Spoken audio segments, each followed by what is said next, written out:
71তম হুল মাহা, সেইটা স্মরণ করে, বিপ্লবীদের স্মরণ করে, শহীদদের স্মরণ করে, সাঁওতাল বিদ্রোহের দিনটাকে স্মরণ করে, সেই দিন যে 30,000 শহীদ হয়েছিলেন সেই দিনটা স্মরণ করে আজকে আমরা পদযাত্রা করছি। আমরা প্রধানত 7টি দাবি নিয়ে রাস্তায় নেমেছি। 1 নম্বর হচ্ছে হুল দিবসে পশ্চিমবঙ্গ সরকার পালনীয় ছুটি দিয়েছে, সেকশনাল ছুটি দিয়েছেন। আমরা চাইছি যে এই দিনটা পালন যাতে হয়, যেমন 15ই আগস্ট পালন করা হয়, 26শে জানুয়ারি পালন করা হয়, সেরকম যেন এই দিনটাকেও পালন করা হয়।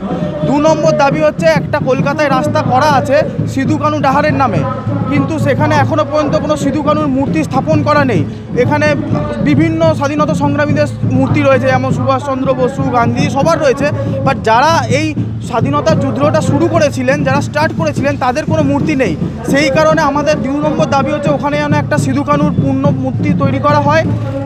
3 নম্বর দাবি হচ্ছে আমাদের যে অস্ত্র, তখন ব্রিটিশরা গোলা বারুদ নিয়ে লড়াই করেছিল, আমরা লড়াই করেছিলাম হচ্ছে ভারতবাসীরা লড়াই করেছিলাম তীর ধনুক নিয়ে। তীর ধনুককে একটা আমাদের জাতীয় অস্ত্রের মর্যাদা দিতে হবে।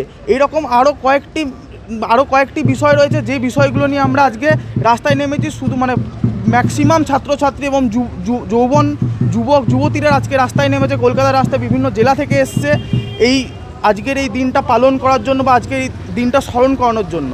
আজকে আমরা কলকাতার রাস্তায় এই জিনিসটা করার কারণ হচ্ছে কলকাতা একটা যেখানে মিডিয়া ক্যাপচার করে বা সবার চোখে পড়ে, সেই কারণে এই যে হুল দিবসটা, এটা তো শুধু আদিবাসীদের বা শুধু সান্তালদের তা তো নয়, এটা সকল ভারতবাসীদেরকেই এটা পালন করা উচিত বলে আমরা মনে করছি। এবং সেই জিনিসটা ছড়িয়ে দেওয়ার জন্য বা সেই জিনিসটা প্রচারের জন্য আমরা আগের বছরও কলকাতাতে করেছিলাম র্যালিটা, এবছর আমরা কলকাতাতে পদযাত্রাটা করছি।